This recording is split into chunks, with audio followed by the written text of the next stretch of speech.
ఎంతోమంది అభాగ్యులకు, పేద ప్రజలకు వాళ్ళ దాహార్తిని తీర్చడానికి మహారాజు మహాయజ్ఞం తలపెట్టి భాగ్యనగరం నడిబొడ్డున విశాలమైన ప్లేసులో ఎంతోమంది కార్మికులు, శ్రామికులు శ్రమపడి భూదేవిని తొలచి మానవ నిర్మితమైన సరస్సు అదే మన హుస్సేన్ సాగర్.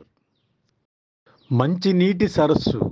ఆహా, తప్పు మాట మాట్లాడాలని అందరూ అనుకుంటారు, కానీ అది అక్షర సత్యం.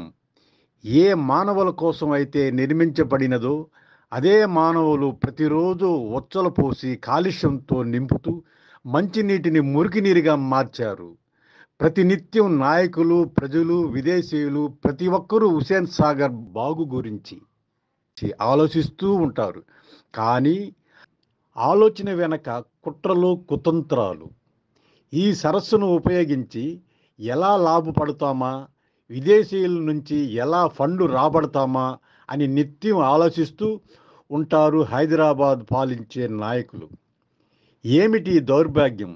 ఎంతో వనరులు ఉండి ఎన్నో అద్భుతమైన కట్టడాలు కడుతూ కొత్తగా ట్రైన్ సిటీ అని హైటెక్ సిటీలు కట్టి దేశంలోనే అద్భుతంగా ప్రగతి చూపిస్తున్న హైదరాబాద్ సిటీ నడుబొడ్డున ఉన్న హుస్సేన్ సాగర్ గురించి ఎవరు పట్టించుకోరా?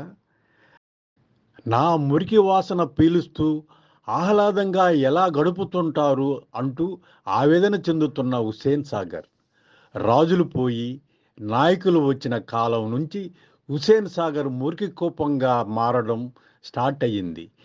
ఎందుకంటే విదేశీయుల నుంచి ఫండ్స్ రాబట్టడానికి అక్షయ పాత్రగా ఉపయోగించుకుంటున్న పరిపాలించే నాయకులు.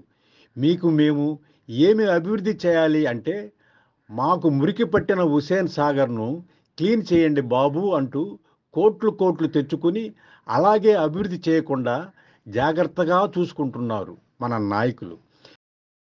ఎప్పుడైనా నా ప్లేసుకి రండి, చూడండి.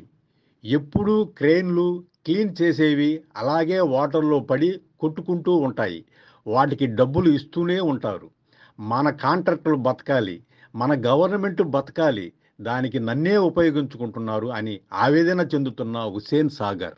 ప్లీజ్ ప్రజలారా, నన్ను అర్థం చేసుకోండి. నా మురికిని శుభ్రం చేయించండి. నన్ను మీ దాహాన్ని తీర్చే మంచినీటి సరస్సులాగా నన్ను మార్చండి. మీ జబ్బులకి కారణం నన్ను చేయకండి. నన్ను కాపాడండి.